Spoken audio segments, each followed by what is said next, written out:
أنا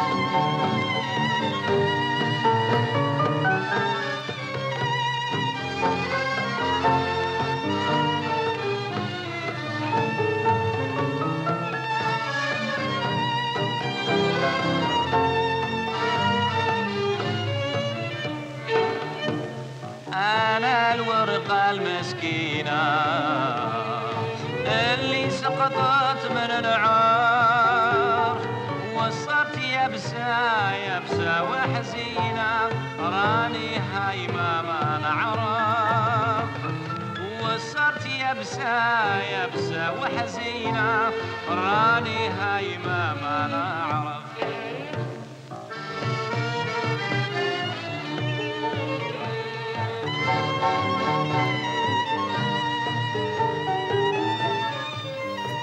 Salut à tous, ce soir on parle théâtre, cinéma, chorégraphie avec Raymond Hogg qui présente à Paris Swan Lake. Bonjour, vous êtes chorégraphe et vous êtes danseur, Raymond. Dorte Lisewski, vous êtes comédienne, actrice dans une pièce de Boto Strauss d'après Shakespeare qui s'appelle Viol et vous incarnez la victime. On y viendra dans une seconde. Cinéma également avec un film de Alain Tasma d'après un scénario original de Patrick Rothman, Nuit noire, 17 octobre 1961. L'anniversaire de cette Nuit noire a été célébré il y a 2 jours à Paris. À l'époque, le FLN manifeste face à la police française autorisée par Papon à utiliser ses armes. Le bilan actuel oscille toujours entre 20 et 200 morts. Et personne dans l'État français ne parle encore de massacre. Et puis, on parlera théâtre encore au Théâtre de la Cité Universitaire avec Mariana Lima, qui joue dans La Passion selon G.H. de Clarice Lispector, d'après une mise en scène de Enrique Diaz. Musique également dans cette émission avec Devendra Banhart et Christiane Rabi. Manière de voir pour commencer cette émission. L'un écoute l'autre et ensuite on échange. Et on va commencer avec vous, Raymond Hogg. Avant de vous poser la première question, je voudrais lire un court texte, enfin un court extrait d'une fiction écrite par Marie-Florence Héré aux éditions Compact, qui s'appelle L'ange inachevé. Et avec un titre ainsi nommé, Vue de dos, Marie-Florence Héré écrit ceci. Raymond est un enfant. Il croit les paroles de la mère. Il y a pire qu'un dos comme ça. Il y a la guerre. Il y a pire que la guerre. Il y a ça, cette guerre-là. Ça n'a pas de nom, ça gomme les noms, ça détruit les corps, ça efface les traces. Désormais, la guerre est finie, c'est l'oubli dans le miracle économique. Dans la cuisine où grandit, trop peu, il est vrai, l'enfant sont étalés des patrons de couture, des tissus, des magazines féminins. Il y a la sœur, il y a la mère, il y a l'enfant. Parfois, il y a aussi la voisine. Il y a la musique, la danse, les vedettes de cinéma, la chanson. Il y a les douceurs, les sucreries, les fêtes, les jeux. L'enfant ne grandit pas, il regarde la mère rêver, il dévore le monde des yeux. De là où il est, il voit tout. Dans les yeux de la mère, il voit tout. La mère veille, l'enfant de l'amour ne peut échouer. Il y a pire qu'un dos comme ça. Raymond Hogg, aujourd'hui, ce dos, cette bosse que vous avez dans le dos, c'est votre beauté. Est-ce que vous êtes d'accord pour assumer cette... Est-ce que vous diriez qu'il y a la résilience? Autrement dit, le fait que vous avez fait de cette adversité, finalement, une passion?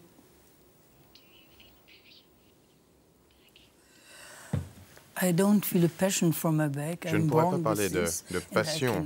Je suis né avec ça, je peux l'accepter. Pour moi, le corps est comme un paysage. Il y a différents paysages, différents corps, ils ont le droit d'exister. Pour moi, il y a la mer, il y a les collines. On ne peut pas dire on ne veut que de la mer ou que des collines. C'est inacceptable. Et donc, mon dos, à moi, est comme une colline. Je le découvre à chaque jour. Ça a également sa propre forme de beauté. Il y a une différente forme de beauté qui doivent coexister. C'est quelque chose qui me paraît très important. Il ne s'agit pas que de mon dos. Lorsque je présente mon dos au public, je parle également des dos d'autres personnes ou des formes de beauté d'autres que parfois certains ne voient pas. Ce n'est pas donc une beauté dans l'absolu, finalement.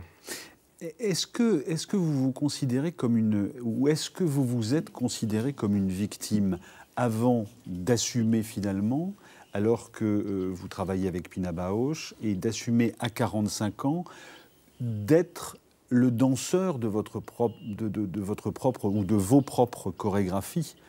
Jusque-là, vous n'aviez pas découvert votre corps. Évidemment, c'était bien plus compliqué lorsque j'étais un enfant. J'ai eu du mal à assumer mon corps. Ceci dit, je ne dirais pas que j'étais une victime, parce que ma mère était très forte et elle m'a accepté tel que j'étais. Et ça aide beaucoup. On ne se considère pas comme une victime dans ces cas. Elle réussit à surmonter des difficultés. Elle ne vivait plus avec mon père. Elle a dû faire face à un enfant bossu. Et elle a été très forte. Elle m'a aimé tel que j'étais. Et je sais que de nombreuses personnes qui n'ont pas mon dos, n'ont pas non plus l'amour de leurs parents. Et c'est beaucoup plus grave, ce deuxième cas de figure, que le mien. Donc c'est beaucoup plus facile de s'accepter lorsqu'on a ce sentiment qu'autrui vous accepte. C'est quelque chose qu'on garde avec soi pendant toute sa vie. Et je suis extrêmement reconnaissant à l'égard de ma mère pour cet amour, pour ce respect. Donc ça n'a jamais été un si grand drame que cela pour moi. Finalement, c'était beaucoup plus grave de ne pas avoir de père. À la suite de la guerre en Allemagne, c'était très mal pour une femme que d'avoir un enfant sans mari. Ça donnait l'impression d'être une prostituée ou quelque chose comme cela. Et ça, c'était quelque chose qui, pour moi, était beaucoup plus difficile à digérer. Finalement, quelque part, moi, vous ne voyez que ma bosse, vous ne voyez pas le fait que je n'ai pas de père. Et très souvent, les gens pensent que mon problème lorsque j'étais enfant, c'était cette bosse. Mais en fait, le problème, c'était cette absence du père. Vous dites que dans votre enfance, vous étiez muet, ou en tout cas que vous viviez comme tel. Et quand avez-vous réappris la parole ?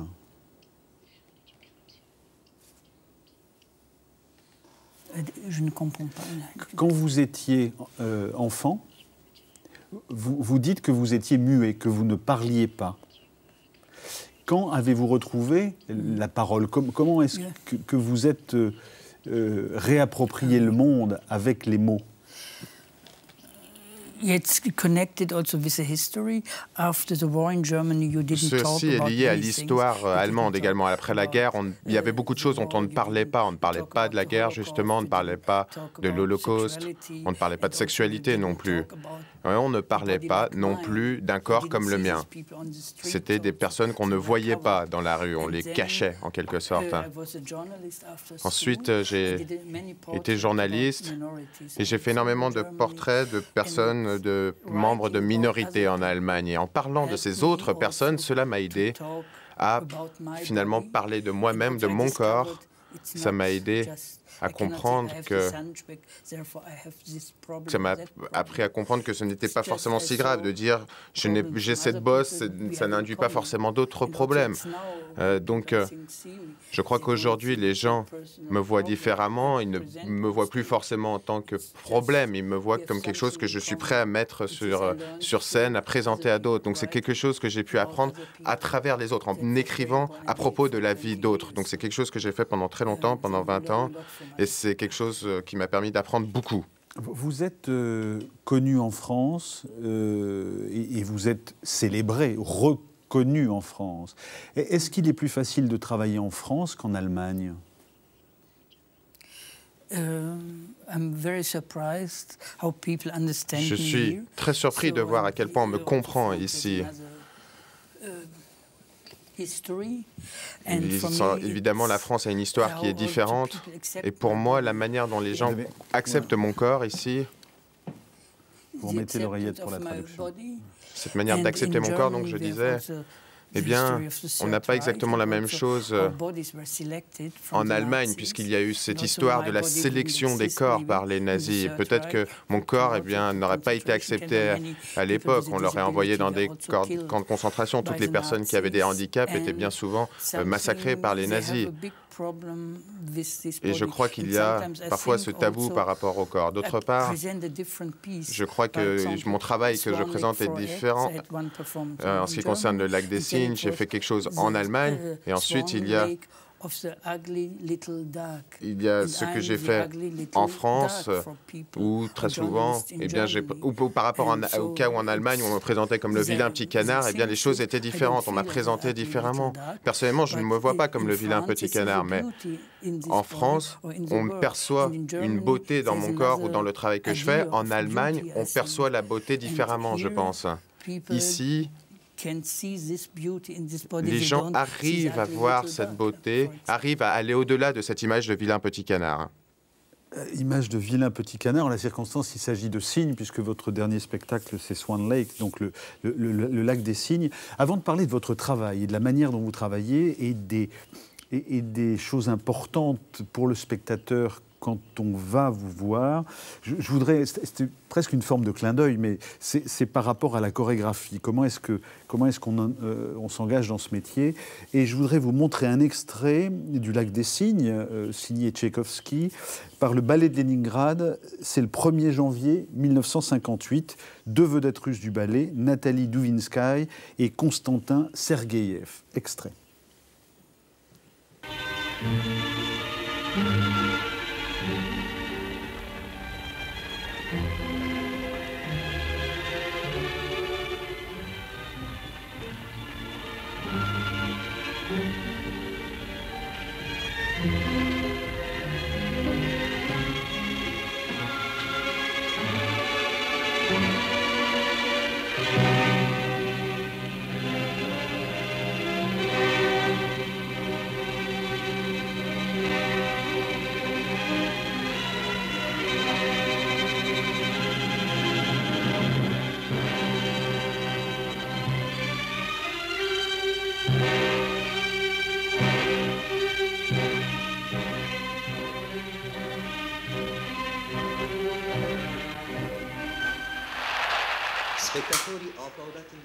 « 1958, 2005, Théâtre de la Bastille, dans le cadre du Festival d'automne, Swan Lake, 4 acts, le lac des Cygnes, mise en scène et conception, Raymond Hogg.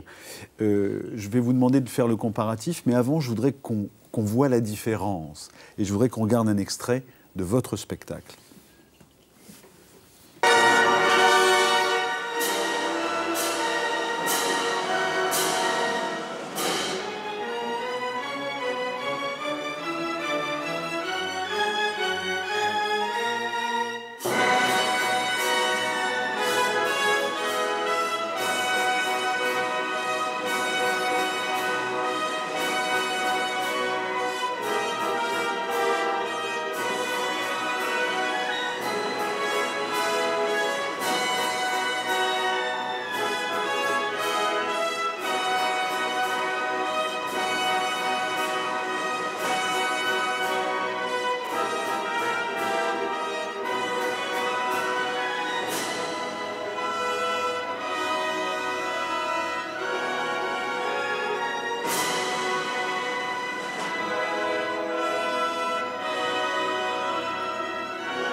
qu'on voit dans ce spectacle, d'abord l'incroyable performance physique. On vous voit là avec Lorenzo de Brabander, qui est un danseur avec lequel vous travaillez depuis quelques années. Alors, plusieurs questions par rapport à votre travail. D'abord, le ballet de Leningrad et vous, le Lac des Cygnes, on a l'impression, ou on peut avoir l'impression, que ça n'a rien à voir. Pour moi, si, il y a quelque chose à voir. Il y a ce désir commun, ce désir très fort dans les deux. Et d'ailleurs, ce ballet de Leningrad, je l'avais visionné lorsque j'ai commencé à travailler sur ce Lac des Cygnes. J'ai vu ça avec différentes chorégraphies que j'ai étudiées, qui m'ont servi, qui ont été une source d'inspiration pour moi. Donc pour moi, l'idée n'était pas de faire quelque chose de radicalement différent, mais de faire quelque chose qui reprenne ce désir commun, ce désir si fort. Et c'est ça, finalement, le lien qui nous unit. Finalement, la question n'est pas vraiment une question d'improvisation, c'est plus une question de suivre cette histoire, d'avoir ce désir à l'esprit. C'est quelque chose de très important. On entend au début qu'il y a des mots en russe. Ça permet de donner le contexte, de donner le contexte historique, permettre de reprendre les mémoires des gens par rapport à ce Lac des Cygnes. Vous parlez de désir, vous parlez de passion, et ce qui est évident quand on regarde vos spectacles sur scène, c'est que vous donnez à voir du sentiment. Première remarque. Deuxième remarque, j'ai l'impression comme spectateur que si vous donnez à voir du sentiment, l'amitié que je peux avoir, l'amour que je peux éprouver pour quelqu'un, c'est parce que vous installez votre chorégraphie dans une poétique de la lenteur. La première réflexion que je me suis faite en voyant votre spectacle, je me suis dit, ce chorégraphe me redonne une notion du temps que je n'ai pas forcément dans le monde actuel. C'est exactement ce que je cherchais à faire, de redonner ce sentiment du temps, donner aux gens le temps de se découvrir eux-mêmes, de redécouvrir leurs émotions, leurs sentiments. Finalement, ce n'est pas si important que cela, ce que moi je pense du Lac des Cygnes. Ce qui compte, c'est ce que ressentent à l'intérieur d'eux-mêmes les spectateurs. Certains trouvent d'ailleurs que c'est trop et ils doivent quitter la pièce, quitter la salle. C'est quelque chose d'important. Avec la musique, par exemple, on arrive à ouvrir les gens, à rentrer en eux à des profondeurs parfois inédites, et des fois c'est trop, parfois les gens doivent quitter, et ça pour moi ce n'est pas un problème, bien au contraire, c'est quelque chose que j'accepte sans problème. Il est pour moi important de montrer ce désir, montrer cet amour, montrer que ceci est possible, que ces relations entre les personnes existent. Une relation est possible, y compris entre des personnes très différentes. C'est quelque chose, un thème récurrent dans mon travail. D'autre part, ceci constitue parfois un choc terrible pour certaines personnes. Pour moi aussi, l'amour aujourd'hui est un choc terrible. Donc c'est quelque chose où finalement on voit un lien. Il y a également cette violence qui finalement est beaucoup plus présente au quotidien que l'amour. C'est pour cela qu'on est si choqué par l'amour. Dans ce qu'on remarque aussi, c'est le rapport au lieu. C'est une manière de mettre en danse l'espace qui semble extrêmement importante. Il n'y a aucun endroit qui ne soit pas occupé ou délimité dans ce spectacle-là par des glaçons, par exemple.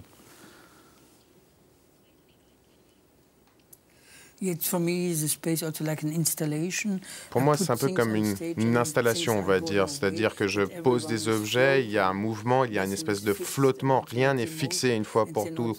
Il y a ces émotions qui transportent les objets. Et je crois que les gens dans le public voient qu'il y a cette possibilité de changement. Donc qu'il y a la création d'un ordre, puis la destruction d'un ordre. Qu'on ne fixe pas quelque chose une fois pour toutes. Et c'est quelque chose que malheureusement on veut trop souvent faire en Allemagne. Fixer les choses une fois pour toutes. Et moi, c'est pas ma démarche. Ce que je veux faire, c'est proposer quelque chose, soumettre quelque chose, et puis le reprendre éventuellement. Et l'espace, mon travail par rapport à l'espace, relève de cela. C'est quelque chose qui est important pour moi. Émission Salle des Fêtes. Nous sommes sur Antenne 2, c'est le 16 juillet 1980. La compagnie Sankei-juku, fondée en 1975 et dirigée par Ushio Amagatu. Il y a à l'époque une création au Théâtre de la Ville. Voici un extrait de cette émission et de cette compagnie et aussi de ce qui vous inspire, en tout cas d'une de vos références.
Danse Buteau au Carré Sylvia Montfort. Pourquoi le Japon? Pourquoi cette compagnie sont-ils des références pour vous? J'ai très souvent eu l'occasion de voir Sankei-juku. Et j'ai également parlé dans un certain nombre d'ouvrages. Et ce que vous avez pu voir là, je crois qu'on comprend la beauté des corps, mais on voit également ces visages couverts par des masques.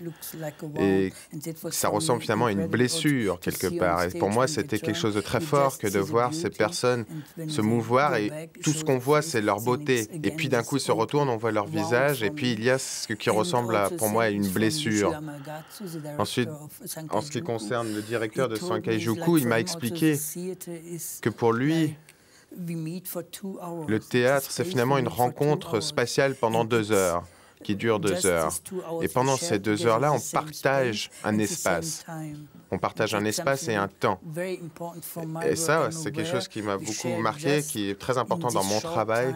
On partage un temps, le temps du spectacle, on partage quelque chose. Et chaque soir, eh bien, il y a un partage différent. Mais l'espace et le temps, lui, restent le même. Et donc, parfois, on arrive même au partage du sentiment. Mais c'est finalement une question d'accord avec le public. Et c'est très intéressant. Des fois, eh bien, le moment clé n'est pas le même. On sent le public perdre un peu patience ou perdre son attention, des choses comme ça. C'est très intéressant. Et vous dites une chose importante pour vous. On parlait du temps tout à l'heure, mais on parlait du temps en heures aussi. Vous dites que vous avez besoin de tout ce temps pour installer ce que vous avez envie de transmettre. Je pensais notamment à Young People, Old Voices, qui est un spectacle qui a été repris dans le cadre du Festival d'automne à la fin du mois de septembre dernier. On va en regarder un extrait et je vous poserai ensuite la question de votre rapport à la musique et donc à la mémoire. Extrait.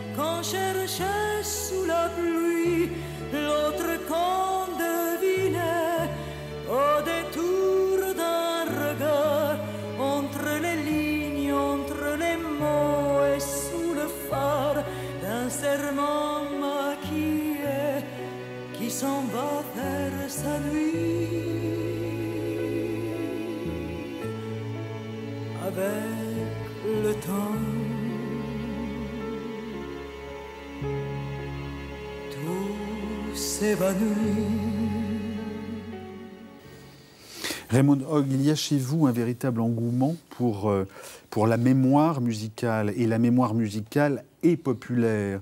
Dalida, Ferré, Brel, mais aussi Bette Davis, j'ai noté Billie Holiday, Dean Martin, Jimmy Scott, au-delà de la musique classique comme Mahler et Tchaïkovski. Pourquoi la musique populaire a-t-elle de l'importance dans la manière d'élaborer une chorégraphie ? Pour moi, c'est important parce que vous aussi, vous avez votre mémoire. Et si je vous diffuse un morceau de Léo Ferré, peut-être que vous penserez à la première fois que vous l'avez entendu. Pareil pour Dalida, vous allez vous souvenir de l'histoire, de la vie de cette femme. Et tout ceci, eh bien, sont des éléments qui sont intéressants pour un chorégraphe. Votre mémoire à vous en tant que spectateur et la mienne est quelque chose qu'on a en commun. Je sais que de nombreuses personnes en France, par exemple, ont grandi en écoutant Léo Ferré. Et donc, quand on met avec le temps, c'est un sens très profond. Ces mots, ces paroles ont un sens pour vous et pour moi, ça nous relie. C'est quelque chose qui nous permet de créer du lien entre nous. Je ne suis pas vraiment un créateur finalement, je suis plus quelqu'un qui cherche à mettre les gens ensemble, on va dire, de les relier les uns aux autres. Et en diffusant cette musique, on arrive à finalement dire qu'il y a cette qualité partagée, quelque chose qu'on a ensemble, même si c'est quelque chose qui est très vieux, des chansons qui ont parfois 40 ou 50 ans, parfois on a quand même l'impression qu'elles datent d'hier, qu'elles sont finalement atemporelles. Et donc, cette capacité de comparer nos mémoires les uns aux autres, eh bien, ça permet de se sentir moins seul. On a quelque chose de partagé. Et j'ai peur que très souvent, les gens oublient qu'ils partagent quelque chose, qu'ils ont partagé quelque chose en commun, cette beauté-là. Et cette beauté, en Allemagne, eh bien, très souvent, les gens ont des problèmes à l'accepter, à l'assumer. En France, on l'assume mieux, je crois. En Allemagne, avec notre histoire, on a cette difficulté à voir la beauté. On a du mal à voir la beauté dans un corps différent ou dans une manière de procéder différente. Pour moi, lorsque j'ai commencé, eh bien, il était important de présenter mon corps en tant que référence, qu'au contraste par défaut d'une autre forme de beauté. Il y a une beauté et mon corps. D'habitude, les gens n'ont pas tendance à dire que mon corps est beau, mais si on met les deux ensemble, eh bien, on arrive à avoir cette comparaison. Comparer ce que l'on appelle beau et ce que l'on n'appelle pas beau, justement. Raymond, comme spectateur de vos spectacles, je suis... convaincu qu'une majorité de spectateurs réagit de la manière suivante, c'est-à-dire qu'au début de votre spectacle, évidemment, votre anormalité, votre bosse, à la fin du spectacle, une chorégraphie, et donc le plaisir d'un spectacle. Deux choses vous concernant encore. Vous reprenez Pier Paolo Pasolini qui dit « jeter son corps dans la bataille ». Deuxième chose vous concernant, et elle concerne les téléspectateurs français et allemands, un film de Richard Coppens qui a filmé une de vos chorégraphies, qui sera diffusé sur Arte le 30 octobre à 20h15. Ça s'appelle Carte postale. Qu'avez-vous entendu de ce qu'a dit Raymond Hogg d'Ortolissevski? Qu'est-ce que vous retenez? Je ressens des choses qui sont très confiantes, que je reconnais. Ça veut dire en ce qui concerne le temps, par exemple, qu'on peut établir entre les choses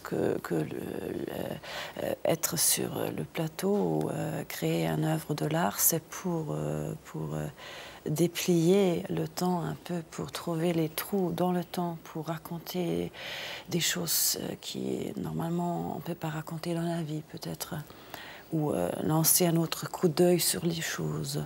Et sur la beauté de corps aussi, c'est une question de définition bien sûr. Mais je suis, avec beaucoup de choses que j'ai entendues, je suis absolument d'accord. On va continuer cette conversation avec vous parce que vous êtes la victime dans la pièce de Boto Strauss, Viol. Hein, enfin, vous incarnez, vous êtes vraiment... je vous propose quand même d'écouter un moment musical, comme toujours dans cette émission, avant. C'est Devendra Banhart, c'est le dernier prodige, vous le connaissez? Oui, j'ai découvert. Vous l'avez découvert, vous l'aimez bien apparemment.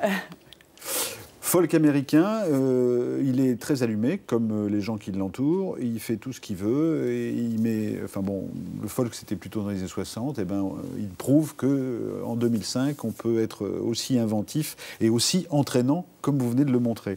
Il sort Cripple Crow, dont voici un premier extrait, I Feel Just Like a Child.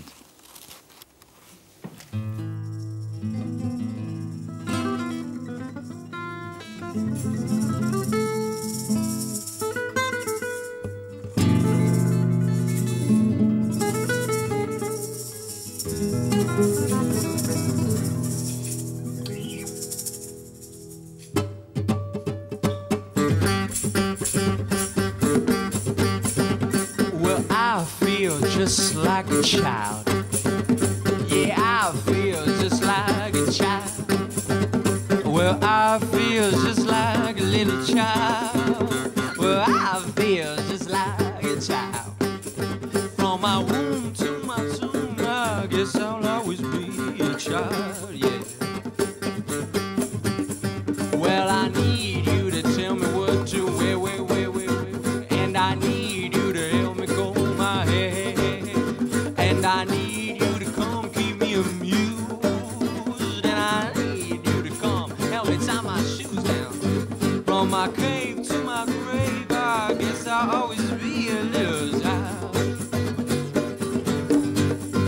And I need you to walk me to the store, and I need you to help me reach the door, and I need you to please explain the war, and I need you to heal me when I'm so. You can tell by my little smile that I'm a child, yeah. And I need you to sit me on your lap, and I need you to make me take my nap. Could you first pull out a book and read me some of that now? Cause I need you to make me take my nap.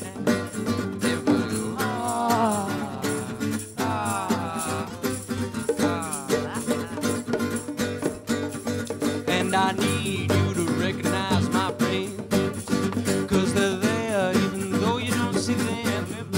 They got their own share of plate and a seat.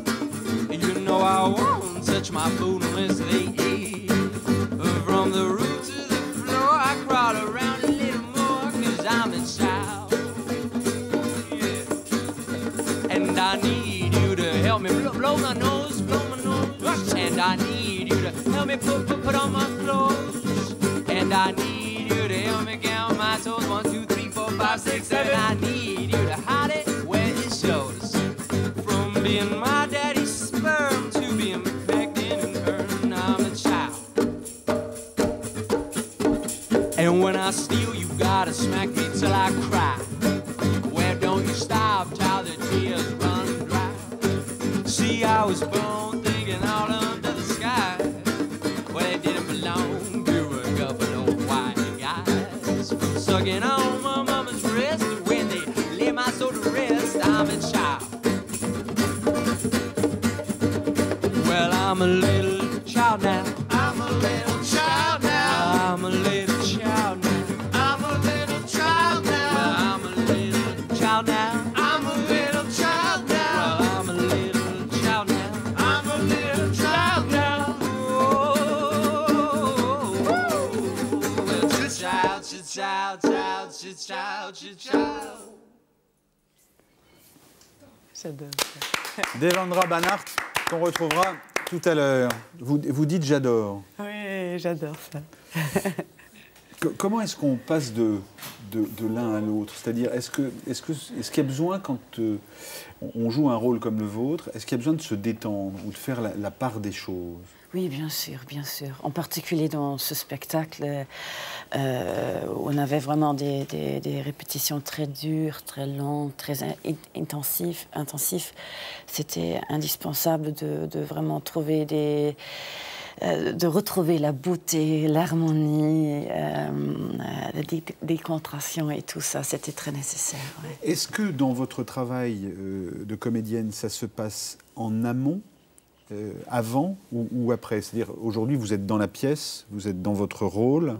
Est-ce que c'est plus facile que quand on s'approprie un texte? Ça se passe quand pour vous? Avant ou après?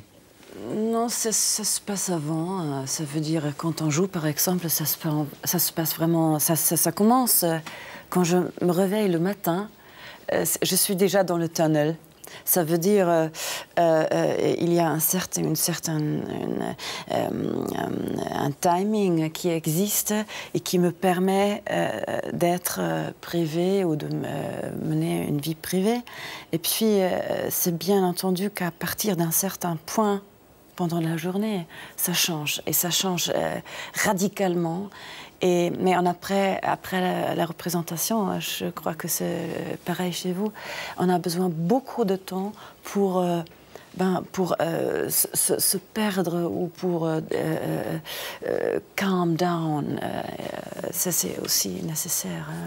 On va venir à cette pièce de Boto Strauss qui, avec Heiner Müller, est sans doute l'un des 2 auteurs allemands les plus joués en Europe. Mais par rapport à ce que disait tout à l'heure Raymond Hogg, je voulais vous poser à vous une question comme allemande.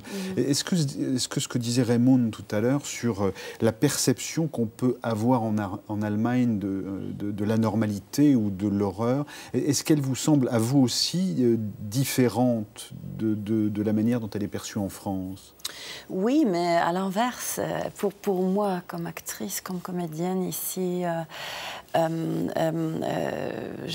dirais le contraire, parce que ce qui ici est déjà considéré comme cruauté ou un peu comme scandale, en Allemagne, c'est beaucoup plus normal. Au théâtre, je ne sais pas en ce qui concerne la danse, mais le théâtre, en ce qui concerne les excès, l'expérience aussi violente, c'est beaucoup plus progressif, je crois.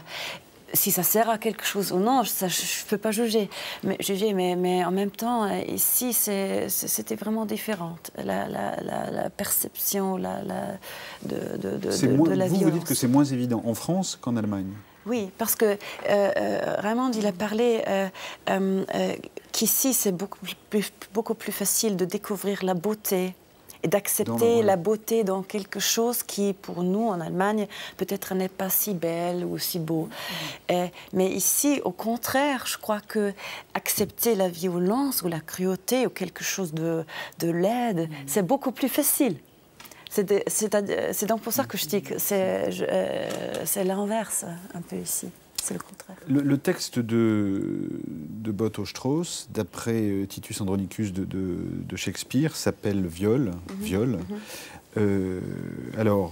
C'est mis en scène par Luc Bondy, quelqu'un avec qui vous travaillez régulièrement, on l'entendra dans un moment. Dans cette pièce, également Gérard de Sarthe, Christine Boisson, Martial Di Fonzobo, Marina Foïs, entre autres. Parce que vous êtes nombreux.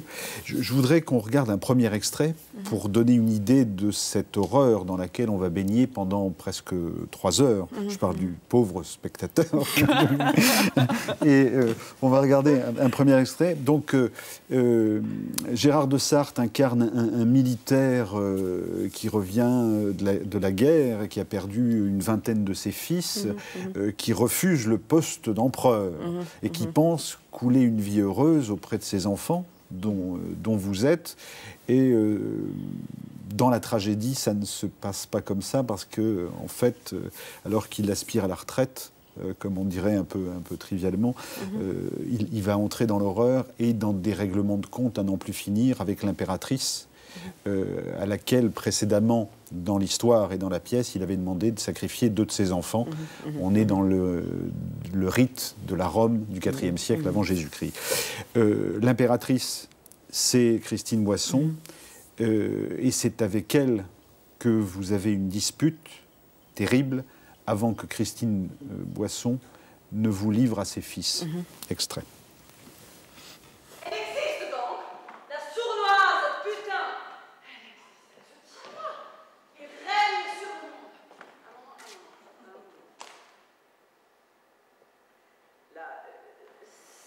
C'est un point très sensible pour moi. Il y a quelque chose là-dedans qui dérangent mon sens de l'ordre. Il faut que je les pèle soigneusement, abomination par abomination. Pour bien comprendre, on reprend tout, encore une fois dans l'autre sens. Le nègre libidineux se tape la princesse dans les bois. Mais tu en avais un déjà avant, ou est-ce le même? Là, c'est un point très sensible. Je dois rapporter cette trahison à l'empereur, mon frère, qui ne trompe pas un souverain sur son honneur. C'est moi, salope de barbare, qui t'a ouvert le chemin du sommet. Sans moi, tu serais encore vautré au pied de mon père, sans jamais parvenir à ces hauteurs vertigineuses. J'ai choisi que pour préserver les apparences, par pur bon sens mais contre sa volonté. En réalité, c'est une femme qu'il voulait, pas une arriviste hypocrite comme toi. Arriviste? Il t'avait laissé tomber?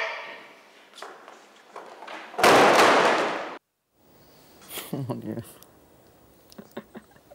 Ça vous fait rire? Oui, je peux jamais voir moi-même. C'est mieux. Pourtant, ce n'est pas drôle. Non, ce n'est pas drôle. Mais maintenant, je suis ici et là, c'est d'autres choses, bien sûr. Et c'est donc pour ça que c'est drôle pour moi, à l'instant.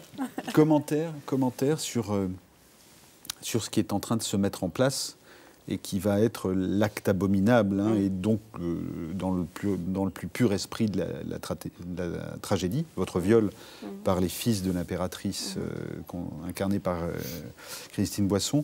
Comment est-ce que vous contribuez-vous, pour affiner un peu la question, à la mise en scène? Comment est-ce que vous entrez dans la mise en scène de Luc Bondy? Ben, c'est un vrai travail ensemble. Ça veut dire on fait des propositions, on suit sa propre fantaisie. Et puis Bondy il est un metteur en scène qui a besoin des propositions. Et dans ce cas-là, on se pose des questions. Comment est-ce qu'on peut montrer ça? Comment est-ce qu'on peut faire ça? Parce que chaque violence sur le plateau, c'est très, très difficile. Parce que personne ne va le croire. Parce qu'on sait bien que personne ne va me violer vraiment. Personne va croire après que j'ai les mains coupées, la langue coupée. Ça veut dire, il s'agit du théâtre. Ça veut dire comment et dans quelle manière trouver une traduction pour ça, une forme. Dans quel cadre est-ce qu'on bouge? Et là, je ne sais pas le chemin exact parce que je me livre toujours pendant les répétitions, mais c'est réciproque. Ça veut dire on fait la choix ensemble des propositions et tout ça. La proposition, la circonstance, on le voit, les costumes sont contemporains. La poubelle est contemporaine. Oui. Et quand vous sortez de la poubelle, vous avez été violé, et vous êtes le déchet. Et c'est la raison pour laquelle je disais que vous incarnez la victime universelle. Oui.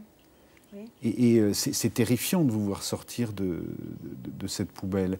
Et quand vous posez la question de jusqu'où peut aller le théâtre dans la représentation de l'horreur, moi j'ai envie de vous retourner la question en vous disant que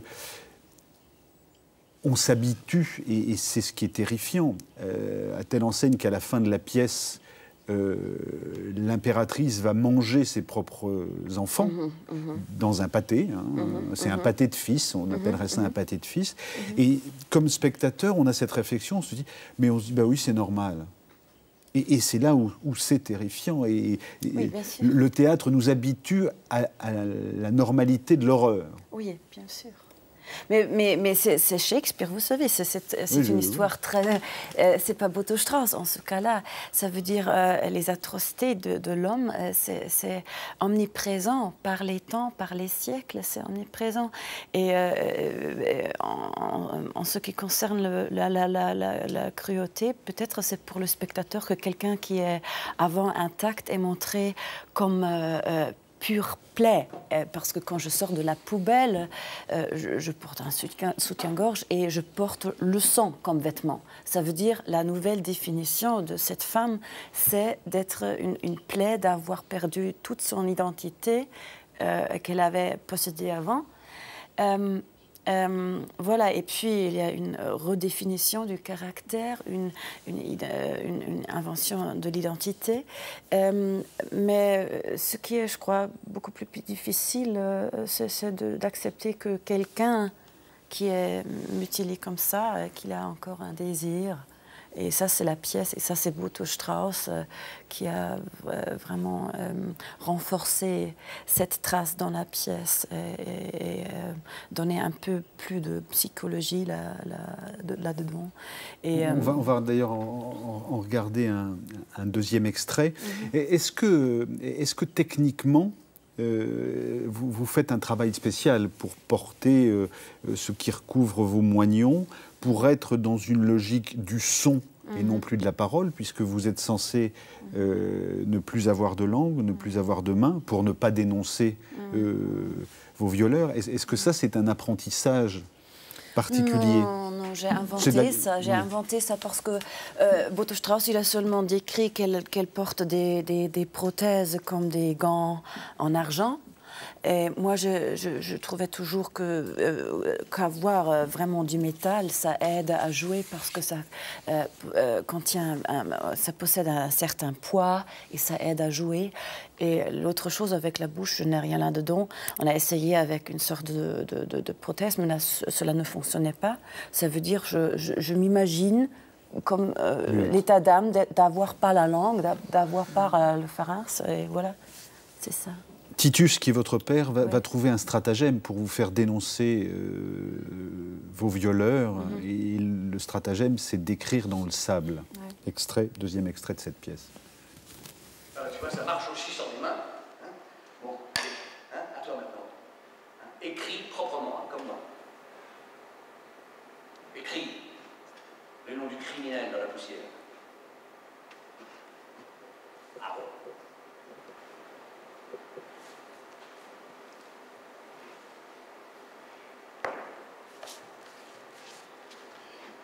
Pour que j'ai le droit de le mettre à mort. Guidez Dieu, guidez la quelqu'un à la bouche et faites qu'elle écrive le nom juste. Au ciel bienveillant. Ah, mais révèle-nous l'auteur du forfait.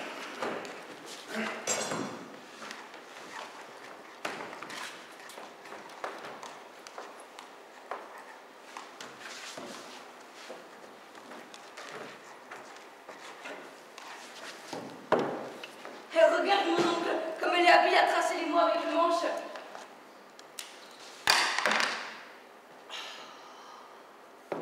Lis maintenant. Lis ce qu'elle a écrit.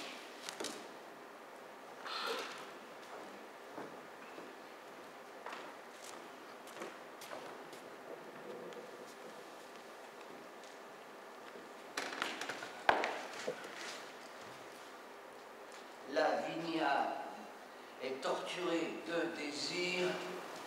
Lavinia veut vivre.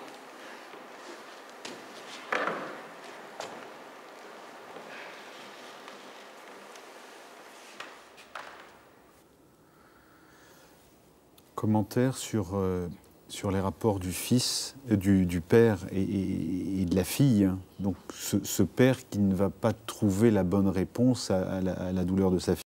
Et sa fille qui est d'autant plus victime qu'elle est torturée de désir et qu'elle va finir par désirer son violeur. Comment est-ce que vous regardez, comme jeune femme allemande d'aujourd'hui, cette situation tragique? Comment est-ce que vous la vivez, sortie de votre interprétation? Pour moi, ça raconte beaucoup sur la vie. Parce qu'un père qui ne permet pas à sa propre fille de vivre, de sentir encore, même comment est-ce qu'on dit, d'estropié. C'est un grand... Pour moi, ça raconte... Quand j'ai parlé avant de déplier le temps ou de déplier des sentiments, des pensées ou ce qu'on éprouve, pour moi, c'est vraiment le désespoir du père qui saisit, trouver encore des moyens ou des réponses où il n'existe plus. Ça veut dire, il finit en dire la pièce, ces dernières phrases du père sont tout est vain, je reste dans la nuit. Voilà, ça veut dire la violence, la vengeance, même le désir, ça ne mène à rien, ça ne solve pas, on ne trouve pas des solutions en faisant ça. Et pour moi, ça raconte en même temps beaucoup sur la tendresse. Ça veut dire la tendresse entre les deux. Ça veut dire, avant, c'était seulement une père et une fille, intact, ambitieux et tout ça. Et maintenant, ce sont vraiment deux êtres humains qui sont confrontés avec tous les destins des hommes qui peuvent arriver. Ça veut dire, tout à coup, il sentit de la pitié avec une mouche. Il dit, ben, imagine-toi, parce que quelqu'un tue une mouche sur sa tête. Il dit, mais imagine si cette mouche possède un papa ou un maman. Ça veut dire, son point de vue a complètement changé. Et pour moi, c'est un point de vue de l'auteur, de Shakespeare et aussi de Strauss, un point de vue humaine, absolument humaine, parce que bien sûr c'est un homme de guerre et une fille ambitieuse, en même temps c'est une victime et c'est seulement un père. En même temps, c'est aussi quelqu'un qui presque viole sa propre fille. C'est aussi quelqu'un qui il n'est pas juste, il n'est pas mauvais, il n'est pas bon. Ça veut dire, on se trouve entre les définitions.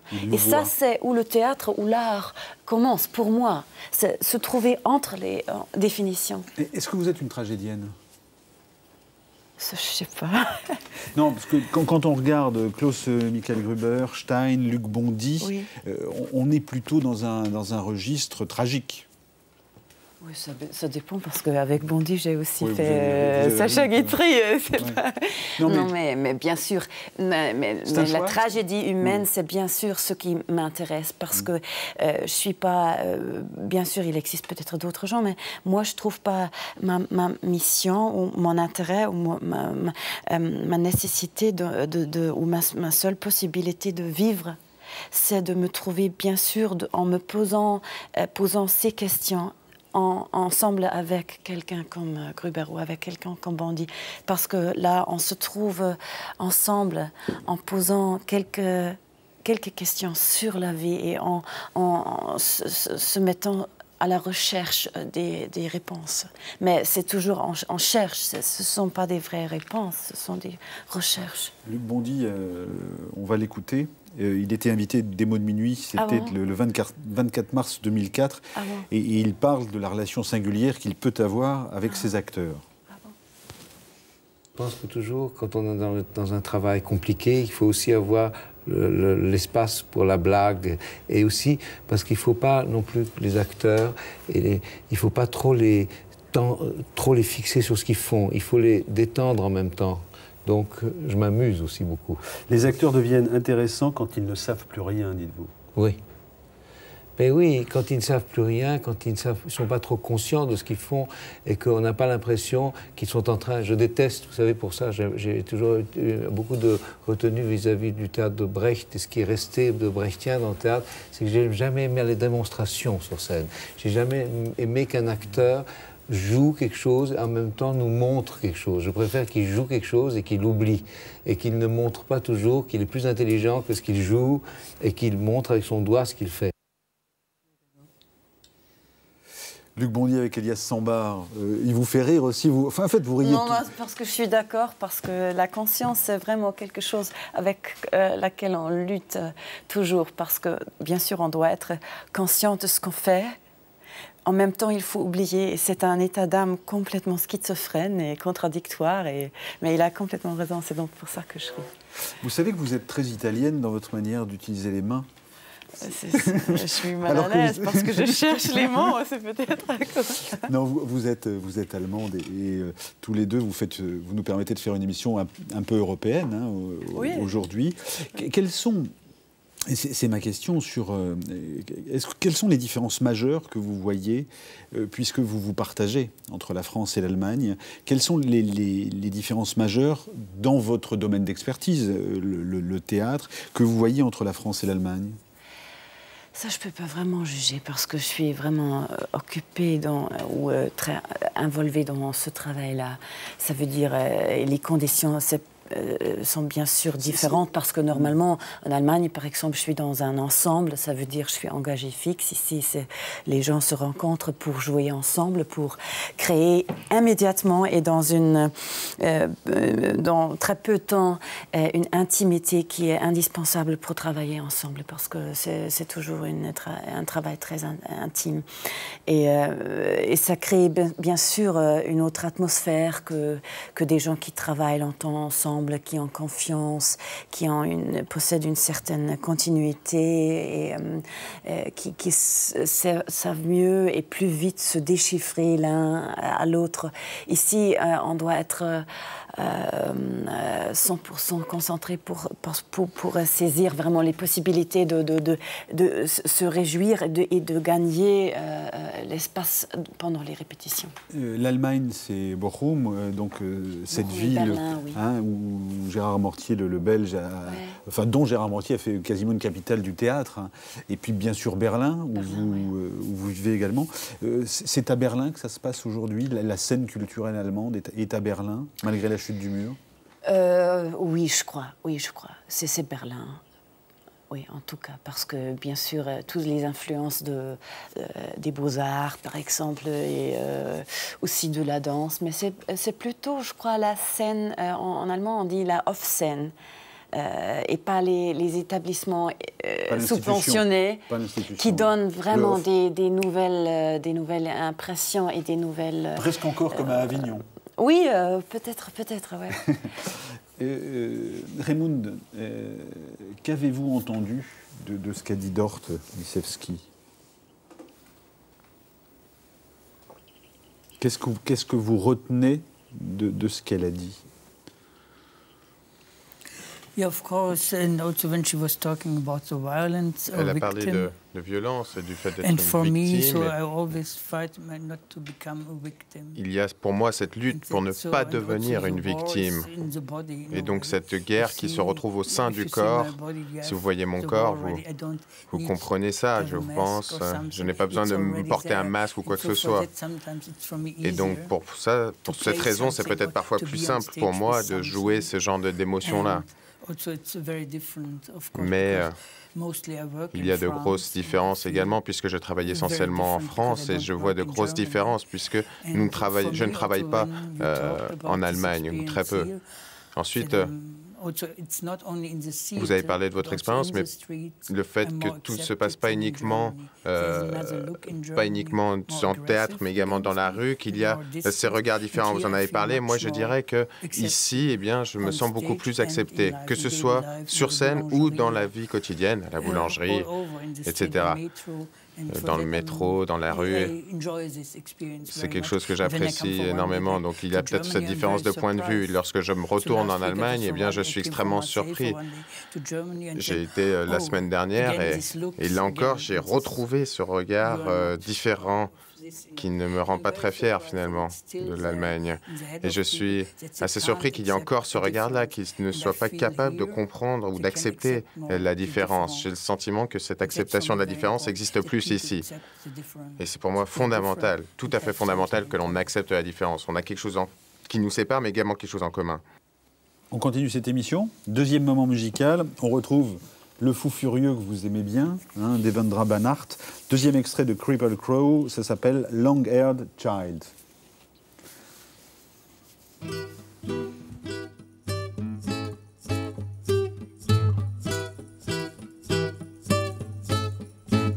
A midwinter's day, it's cold, so I know for certain when I go outside, my head'll start hurting. It's a midwinter's day, so I know for certain When I go outside, my head'll start hurting. So I'll wrap it up in materials to keep my head from getting cold. I'll wrap it up in materials to keep my head from getting cold. And I say it to all my friends when I have kids. Yeah, I say it to all my friends when I have kids. Well, I'm gonna want the child to be a long-haired child. I'm gonna want the child to be a long-haired child. Well, I'm gonna want the child to be a long-haired child. I'm gonna want the child to be a long-haired child. While I go outside and I mingle in the snow, my head looks like a globe. There ain't no hair on it at all. Do I buy a wig? What? Do I grow my beard and comb it upwards and around my ears? Well, I can't wait for the kids to come. No, I can't wait for the kids to come and say, baby, you ain't gonna know nobody shout.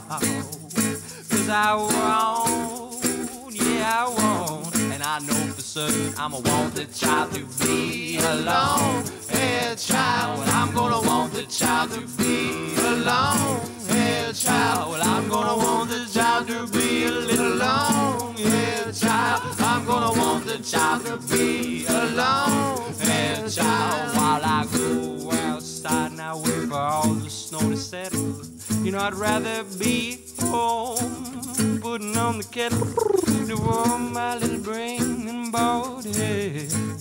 'Cause I'm too cold to know if I'm alive or dead.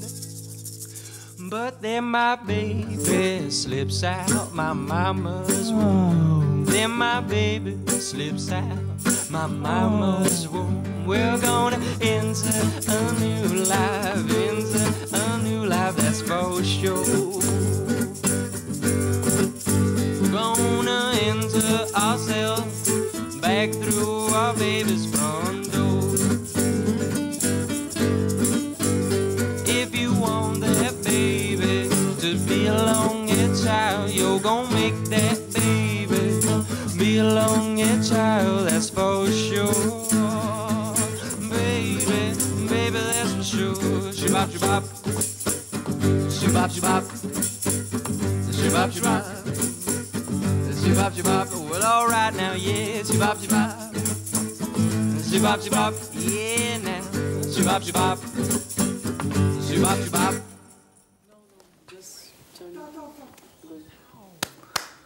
Devendra Banhart.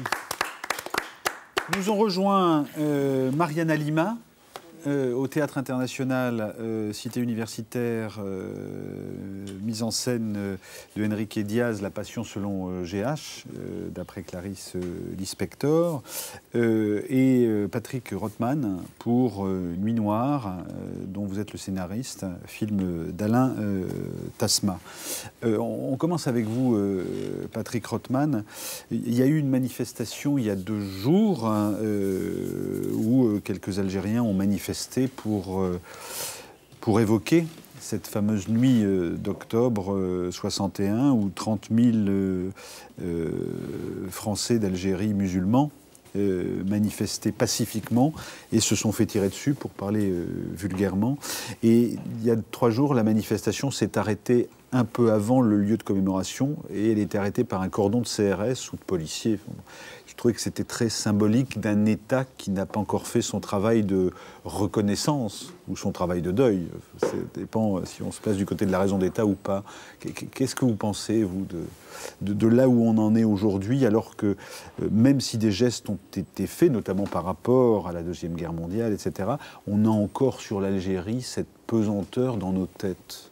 C'est vrai que la guerre d'Algérie, en général, et cette nuit tragique du 17 octobre reste comme un trou noir de notre histoire collective, de notre inconscient collectif, et on a beaucoup de mal à le regarder en face. Et contrairement à ce que d'autres pays, d'autres peuples peuvent faire, et notamment avec le cinéma, quand on pense aux Américains et la guerre du Vietnam, ou les Anglais, en France, on a beaucoup de mal à regarder, braquer le projecteur sur ces moments tragiques de notre histoire dont on n'a pas à être très fier, en particulier de cette soirée du 7 octobre 61. D'ailleurs, pour la petite histoire, le cordon, je crois, de CRS l'autre soir était à peu près à l'endroit où il y avait le barrage il y a 44 ans. La différence, c'est qu'il y a 44 ans, sur ce pont, ça a été absolument terrible et tragique, et qu'il y a eu des Algériens qui ont été jetés, tabassés à la Seine, à cet endroit-là précis. Et qui en sont morts, et aujourd'hui on a un bilan officiel qui est de 17 victimes, et on estime que le massacre a pu concerner 200 personnes. Oui, alors les chiffres, comme toujours, il y a une bataille de chiffres. Sur les estimations, les minimums, disons, c'est entre 40 et 50 morts, et sur les maximums, c'est 200, 250. Bon, la vérité est sûrement entre les deux, mais j'allais dire, à vrai dire, peu importe, puisque même s'il y a eu 3 ou 4 morts à cette manifestation, ou même un seul, cela suffit pour montrer l'extraordinaire violence de cette soirée. Quand on fait un scénario original sur ces événements, et vous êtes documentariste, vous connaissez le terme investigation, est-ce qu'on a encore du mal à recueillir des documents, des témoignages, à faire ou à aider à faire la vérité ? C'est-à-dire que sur ce 17 octobre, autant dans la mémoire collective et dans la reconnaissance par les autorités officielles de ce qui s'est passé, c'est long et c'est difficile, autant il y a eu un travail des historiens qui a été fait, mené depuis longtemps par Jean-Luc Einaudi et d'autres. Il y a eu pas mal de livres, il y a la presse de l'époque qui en rend compte, il y a des témoignages, et moi-même, depuis 25 ans, j'ai beaucoup travaillé autour de cette... l'Algérie, les porteurs de valises, la guerre sans nom, qui est devenue aussi un film, intime, etc. Et en particulier aussi sur le 17 octobre, j'ai fait des émissions, etc. Donc j'ai recueilli énormément de choses. Donc, il n'y a pas de difficulté particulière à avoir les informations. On sait ce qui s'est passé ce soir-là.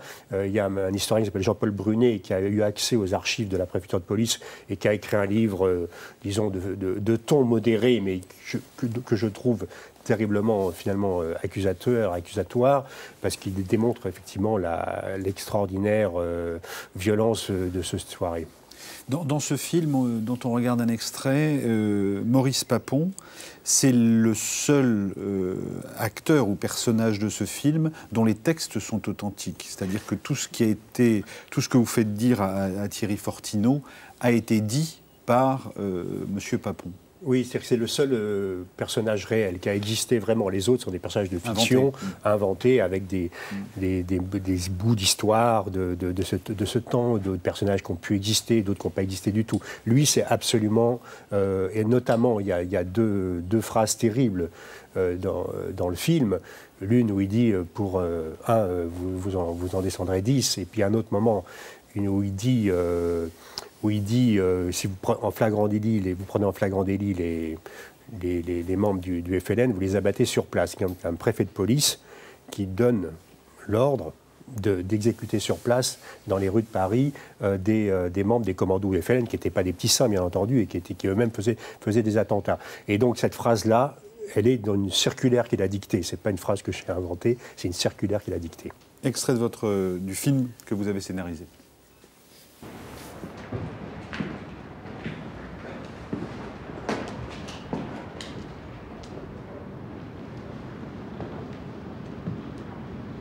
Votre collègue, Pierre Level, est mort au champ d'honneur, abattu lâchement par un tueur du FLN. Depuis le début de l'année, c'est le 21e policier abattu. Je vous le dis les yeux dans les yeux. Ça suffit. Je ne laisserai pas les tueurs du FLN faire la loi dans Paris. À partir de maintenant, pour un coup reçu, vous en rendrez 10. J'ai dit la conduite à tenir à l'encontre des membres des groupes de choc pris en flagrant délit. Je suis clair? Je peux vous affirmer que dans tous les cas, vous serez couvert. CQFD, ce qu'il fallait démontrer par rapport à ce que vous disiez. Qu'est-ce qui empêche, selon vous, Patrick Rothman, l'institution, donc l'État, d'aller plus avant dans la reconnaissance de ce qui s'est passé? Est-ce que c'est une autre manière de couvrir encore la police et pourquoi faire? Je ne sais pas si c'est couvrir la police, parce que je pense que les policiers d'aujourd'hui, la préfecture de police aujourd'hui, ne sont pas du tout... Ils ne sont pas les mêmes, ils ne sont pas du tout, et ne sont pas, je pense, même du tout sur la longueur d'onde du préfet Papon à ce moment-là. Non, je pense que c'est de manière générale, c'est ce que je disais tout à l'heure, c'est-à-dire la difficulté extrême de parler de cette histoire, de la guerre d'Algérie en général, d'en parler en France. Et dès que ces événements sont abordés, les braises... Pas ces événements, cette guerre. Oui, on dit guerre maintenant. On dit guerre depuis très peu de temps. on a dit événements pendant très longtemps. En tout cas, depuis que les événements de cette guerre sont abordés, les braises sont tellement chaudes que aussitôt ça crée des passions extrêmes. On l'a bien vu quand le maire de Paris, Bertrand Delanoë, a voulu déposer une plaque sur le pont Saint-Michel, justement, à la mémoire des victimes de cette époque-là. Ça me paraît un geste tout à fait normal, et ça a suscité des passions absolument incroyables. Donc, je crois, l'État avance sur des œufs dans cette histoire. On remarquera simplement qu'il y a 2 jours également, la ministre de la Défense a suspendu un général qui aurait couvert ces soldats prétendus, ou en tout cas supposés de crimes en Côte d'Ivoire. Bon, peut-être imaginer que l'État finira par ne plus couvrir la criminalité ordinaire, parce que quand on regarde ce film, on a l'impression que c'est un crime organisé. C'est-à-dire qu'on ne peut pas dire que le préfet de police a donné l'ordre, évidemment, de tuer ces malheureux Algériens. Ce que j'essaye de montrer dans le scénario et qu'Alain Tasma a tourné, c'est que c'est cet engrenage incroyable de violence et l'irresponsabilité, d'une certaine manière, de cet homme qui est à la tête de la police et qui, on vient de le voir dans l'extrait, dit à ces hommes, quoi que vous fassiez, vous êtes couverts. Et à partir de ce moment-là, les policiers, qui eux-mêmes étaient dans un sentiment de très très grande angoisse parce qu'il y avait des attentats, ils étaient la cible des commandos du FLN, vivaient dans une telle psychose, une telle trouille, que c'était facile de comprendre ce qui allait se passer. Il y avait des morts de part et d'autre. Hein. Voilà, en cas d'affrontement. Cinéma encore, L'Enfant, un film de Jean-Pierre et Luc Dardenne. Alors là, on parlait des événements de la guerre d'Algérie, comme on disait il y a une seconde. Là, on parle aussi d'une réalité. Eh bien, la réalité, c'est l'ère post-industrielle, donc c'est les ravages faits par le capitalisme finissant, notamment dans la région de Liège. Les frères Dardenne, Palme d'Or à Cannes, font L'Enfant. Jean-Pierre et Luc Dardenne, un couple qui vit dans cette misère post-industrielle, fait un enfant, ils vivent de petits trafics, et c'est une allégorie de cette société qui est en train de se déliter, et les Dardenne posent la question de où se trouve quelque part quelque chose qui ressemble à la vie. Extrait de ce film, L'Enfant, frère Dardenne.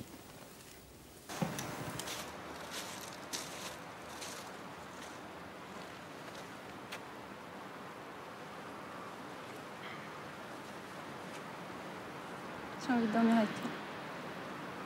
On récupère l'appartement qu'après-demain. Je t'ai attendu. Je croyais que t'allais venir me voir. Je t'ai téléphoné tous les jours. J'ai changé de carte.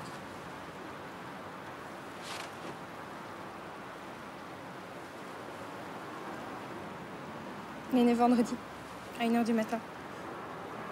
J'ai pas eu trop mal. Mets ta main sur mon ventre.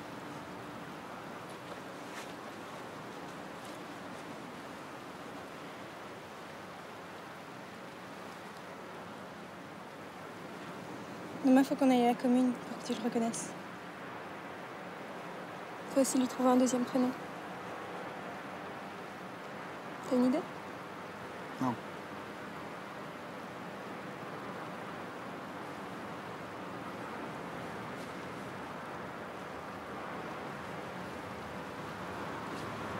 Je suis contente. On y va?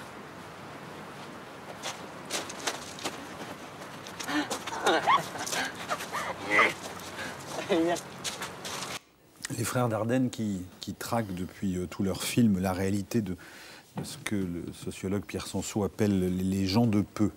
Dans l'actualité culturelle, je voulais encore vous signaler le premier Suisse dans la collection La Pléiade chez Gallimard, c'est Charles Ferdinand Ramuz, 1878-1947.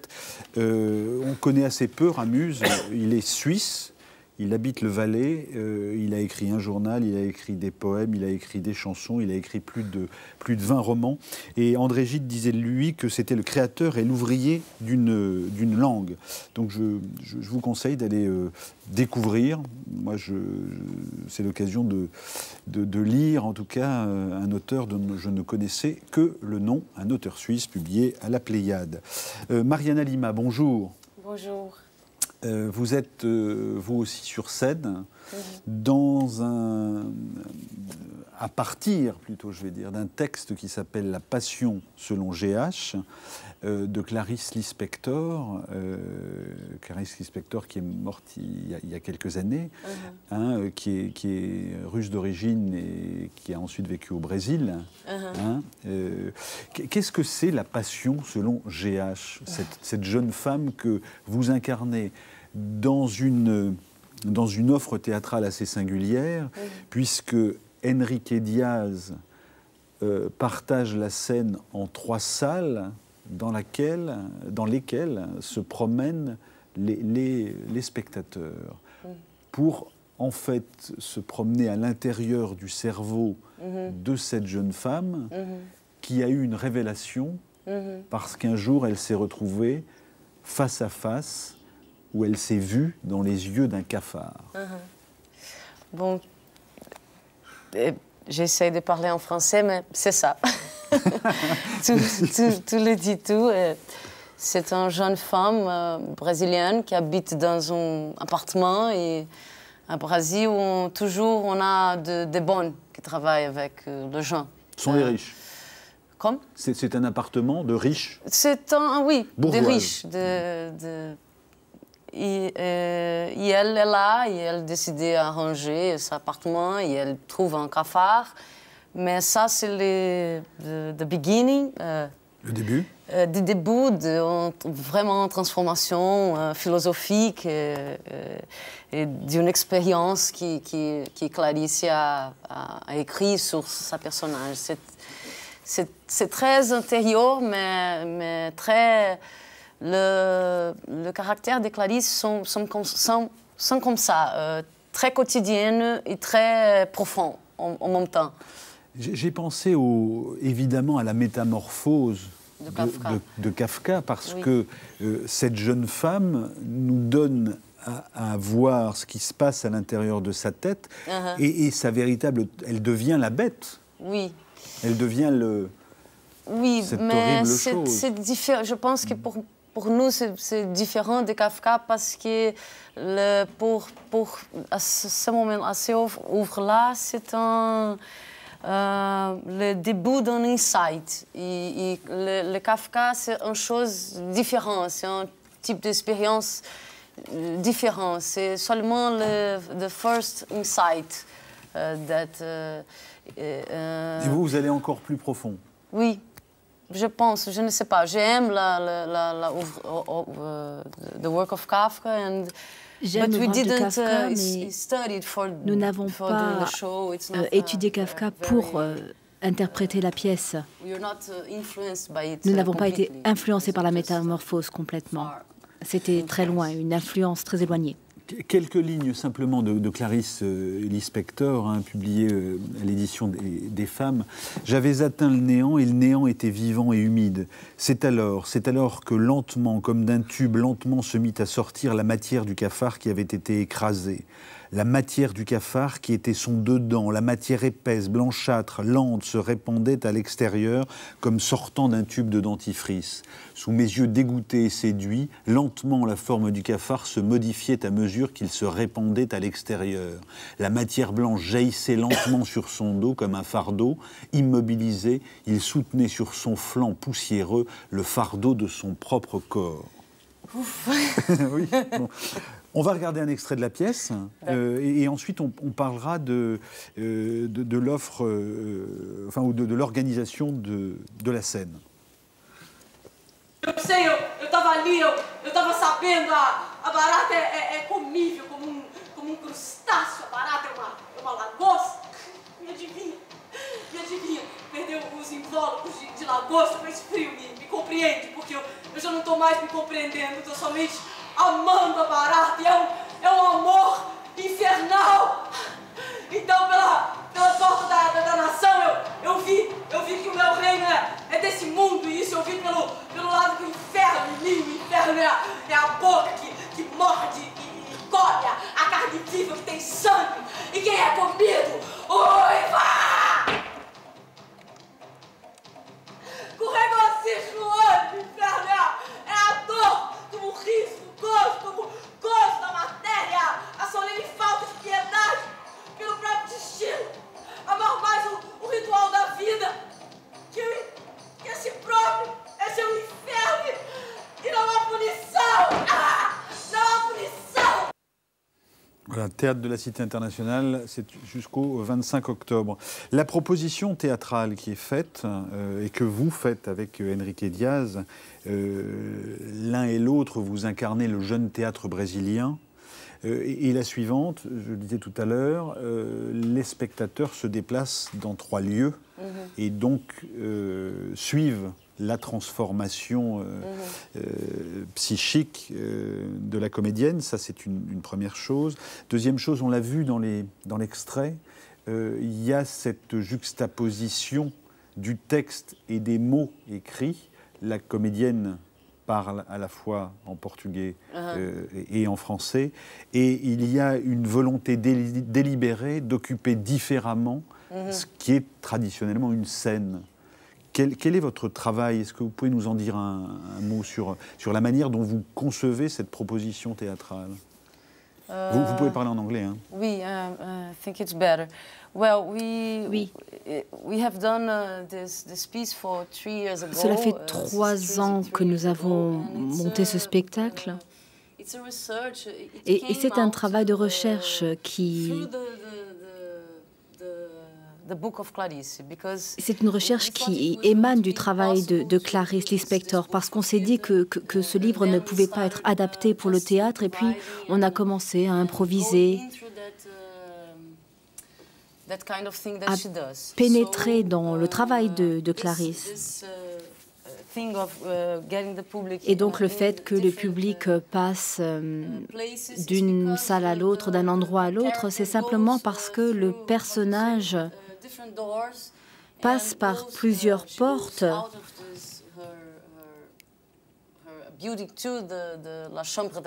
Elle va sortir de son appartement, entre dans la chambre de la bonne, puis elle rentre à l'intérieur. Donc pour nous, il était naturel, nous n'avions pas envie de faire une adaptation à l'italienne de ce type de pièce, mais il y a peut-être d'autres pièces qui sont plus italiennes, mais c'est en tout cas la direction qu'on prend aujourd'hui. Est-ce que vous pensez, c'est un peu le débat que nous avions tout à l'heure avec vous, est-ce que vous pensez que la plupart des gens vivent ce que vit cette jeune femme ? Si la plupart des gens vivent... Ce que vit cette jeune femme. Je pense que oui, sans savoir ce qui... Ou sans oser le dire, enfin. Oui, parce que je pense que ce n'est pas une question d'une personne folle qui est différente, qui a une folie comme ça. C'est une personne comme nous, mais qui... il y a des jours qu'on ouvre une porte, il y a des choses qu'on découvre, mais on ne peut pas parler de ça. Et je pense que Clarice a parlé. He got the message. And, it's there, but il a fait passer le message. C'est quelque chose qui pourrait nous arriver à tout un chacun. That's why I think the public gets involved. Et c'est pour cela que le public s'implique autant. Normal and strange. Parce que c'est à la fois normal et étrange. Merci beaucoup, Mariana Lima. Je rappelle les textes de Clarice Lispector qu'on a plaisir à retrouver aussi parce qu'il y a chez elle une écriture tellement évidente comme ça, tellement lâchée, débridée. Je pensais à La Passion selon GH Corps séparés ou encore la ville assiégée, si vous voulez retrouver le travail de Clarice Lispector. Je voulais vous signaler dans les publications Nicolas Vial chez Baudouin-Lebon, éditeur, les dessins de notre ami Nicolas Vial, qui travaille beaucoup pour la presse écrite, quotidienne ou hebdomadaire. Et là aussi, quand on regarde les dessins, ce sont des dessins qui font écho à ce que vous venez de dire, c'est-à-dire qui interrogent toujours au-delà de ce qu'on peut penser, et on peut aller chercher. Voilà, Nicolas Vial. Et par rapport à une chorégraphie extrêmement classique, Claude Bessy, Leçon de danse, préface de Maurice Béjart, photographie de Jacques Moati, c'est au Pré-Au-Clair édition. Là, on a tout ce que la chorégraphie fait de plus classique. Et tout ce dont je parle, l'émission, vous pouvez la retrouver sur Internet. Elle est à disposition pendant une semaine après sa diffusion sur France 2. Vous allez sur le site France 2, vous prenez l'émission Des mots de minuit, toutes les références de livres également. Je voulais vous signaler encore, en soutien aux sinistrés de la Nouvelle-Orléans, un concert de Francis Cabrel et Zachary Richard. C'est le 7 novembre au Palais des Congrès, dans le cadre du Salon d'automne, exposition de peinture sacrée Yao du 20 au 30 octobre. C'est au Parc Floral de Paris. Et puis, festival de musique mosaïque au Murau, festival de nuit de Champagne à Troyes, tout ceci a lieu en octobre. Jazz au fil de l'Oise, c'est en décembre. Et enfin, la 6e édition du festival Ville des musiques du monde, octobre-novembre 2005, ou encore les primeurs de Massy, festival de musique chantée. Tout ceci, eh bien, vous le retrouvez tout au long de l'année dans l'émission quand nous écoutons de la musique. Merci mesdames, merci messieurs d'avoir fait des mots de minuit cette semaine. La semaine prochaine, on se retrouve pour un numéro un peu singulier, puisqu'il s'agira d'une nuit du Ramadan, spécial Ramadan. Fin de cette émission, merci de nous avoir suivis. La peine de mort n'a toujours pas été abolie aux États-Unis, et il y avait dans les prisons françaises au 1er octobre 57 163 détenus pour seulement 51 144 places. On se quitte en musique avec auteur, compositeur, interprète, instrumentiste. J'ai cité Christiane Rabi. Elle sort son album après avoir galéré quelques temps. Cet album s'appelle « Si tu passes tout droit ». En voici un extrait. À la semaine prochaine. Quelquefois je pleure et je rage, on ne peut pas toujours être sage.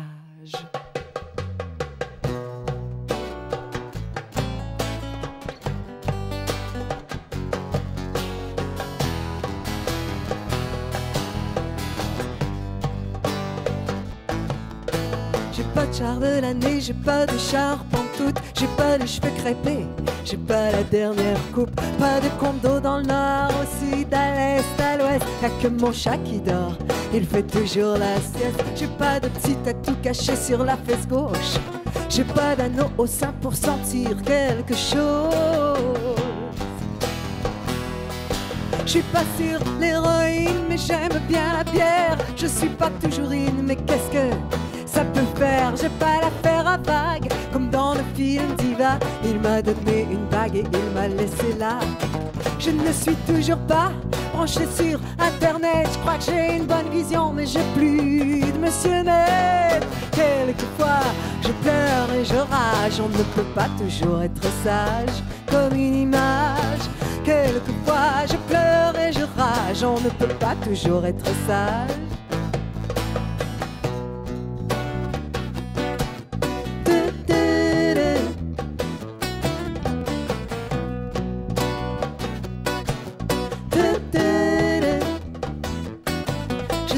Besoin d'aller dans les montagnes russes. J'aime bien aller nager et puis dompter les puces.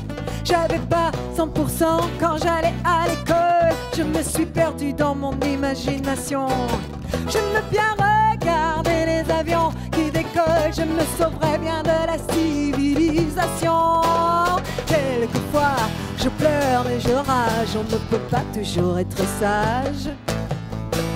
Quelquefois je pleure et je rage, on ne peut pas toujours être sage. J'ai pas lu Jean-Paul Sartre et j'ai pas les mains sales. J'ai pas vu Rambo 4 et j'en suis pas plus mal. J'ai pas peur dans le noir, sauf quand je suis attaquée. J'ai un petit désespoir qui vient me visiter. J'ai plus de moustiquaires, mon châle a déchiré. J'ai pas besoin de faire semblant pour exister. Quelquefois je pleure et je rage, on ne peut pas toujours être sage.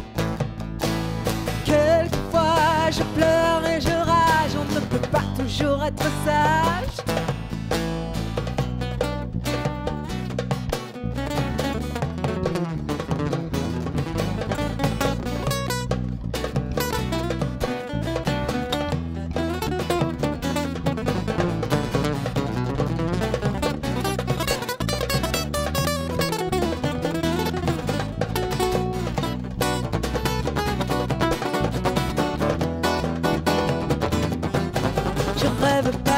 Un château en Espagne. Je connais personne là-bas, je préfère la Bretagne. Je suis pas cool, bouddhiste, faux communiste. Je suis pas contre ou pour, mais j'aime bien mon fleuriste. Je suis pas une poupée qui fait non, non, non, non. Je n'ai plus de café, alors là, attention. Quelquefois je pleure et je rage, ne peut pas toujours être sage. Quelquefois je pleure et je rage, on ne peut pas toujours être sage. Quelquefois je pleure et je rage, on ne peut pas toujours être sage. Comme une image.